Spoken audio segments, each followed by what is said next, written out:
Hey everybody, Dustin DePirac here, flying solo and coming to you from the old Hans Bryce Jordan Center, obviously at the old alma mater at Penn State. Managed to find this random room at the BJC that I'd never seen before, and it works out pretty well. For the Scoop folk, I asked Mr. Jeff.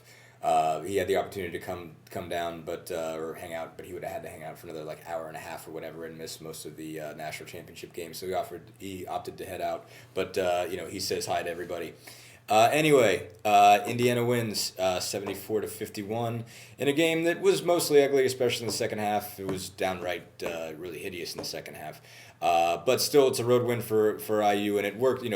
Obviously helps them for a lot of reasons. There was a lot of, again, ugliness in the second half. I think they had 12 second half turnovers to finish with 17. Really, it was a game where nobody could really get their flow in the second half. They scored 30 points, only took 15 field goals in the second half.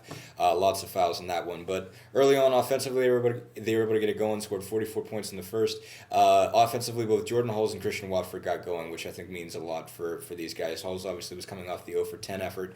Saw a couple go down early, hit a couple free throws, which obviously does a lot for his confidence. That's obviously a big part of, shooting free throws is big for him when he misses one. It's enough to really knock him off his game. So he hit two and he got him going, hit a three-pointer, and really sort of found the groove a little bit. He scores 14. Christian Watford was really aggressive early, attacked the basket against, he was dealing with a freshman that was guarding him, Brandon Taylor. Attacked the rim early, scored on the first possession, hit a three-pointer after that, scored, I think, 8 points in the first about 5 minutes or something like that. So he got going a little bit, finishes with 16 points. Cody Zeller, had 15 as well, showed his defensive capability, had 4 steals, one that led to a break. Fast break by himself that he had a dunk on. So those three guys really got going offensively early, and for that, because of that, it really didn't matter that no one was getting it done offensively late. Defensively, they were able to really hold it together. I think the performance of the night obviously goes to Yogi Ferrell.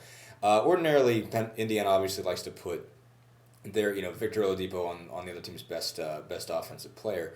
And the height situation with Penn State made that a little bit difficult. They go 6'4", 6'4", 6'6", 6'7", 6'9".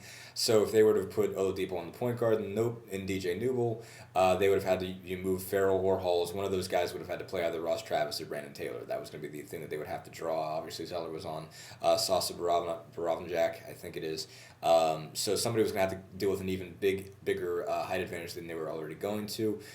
So Tom Crean obviously kind of went with sort of the straight up matchups. He went point guard on point guard, shooting guard on shooting guard, small forward on small forward, and Yogi Ferrell did a brilliant job really on DJ Newble. I mean, they switched up a little bit. He took him on some occasions. Oladipo took him on some occasions, but Ferrell drew the assignment for the most part. Realized that he was just a right hand dominant player, that he was going to always go to his right, and just tried to take that away from him. Did a really good job. Newble finishes 3 for 15. Never really got a flow at all. Had 3 assists, but also had 5 turnovers, and just couldn't find a rhythm at all. Really had a tough time getting the basket. They did a much better job on help defense. Whenever Ferrell was in trouble, they managed to clog the lane up pretty good to keep him from getting very far. Zeller obviously as well did as good a job as he's done this year of protecting the rim, but also was really good at trapping on the ball screens. So that really kept him from getting going at all. Jordan Hulls managed to hold Jermaine Marshall to 11 points. Marshall wasn't bad, but he wasn't great. Travis managed to score 14, but that was the only guy in double figures. Penn State shoots 31.7% from the field, and that helped. That was a big reason why despite all the mistakes that Indiana was making, especially in the second half, Penn State was never able to really get going. A lot of those turnovers were not open court turnovers. I think Penn State only had 4 steals out of the 17 turnovers that Indiana had.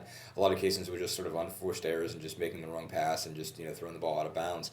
And so Penn State wasn't able to really convert. Penn State also rebounded pretty well on the offensive end with 17 boards, only finished with 14 second chance points, though. So a lot of the things that Penn State was able to either get advantage on or that Indiana had shortcomings with, Penn State wasn't really able to take advantage. It's one of those cases. Penn State obviously is just, without Tim Frazier, they're generally shorthanded against just about anybody. They don't have the sort of depth and general talent that most other Big Ten teams are going to have. So, couple that with the fact that Penn State isn't the greatest most imposing road venue in the world, and this was one that Indiana was able to get away with some mistakes that they can't make on the road, basically in other games.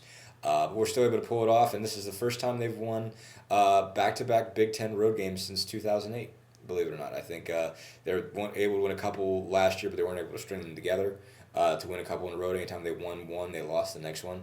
And that goes back all the way, obviously, through, back to the Sampson era. So it's a bit of a landmark. Obviously, again, not the toughest place in the Big Ten to win a road game, but they get one. But they've got two in a row. They start out 2-0, and not a lot of teams have been able to do that so far. If they've had two road games, or even if they've had one road game in the Big Ten. So again, not the biggest shining diamond of a win for Indiana in this one, but 2-0 on the road in the Big Ten, and that's what they can ask for at this point. So.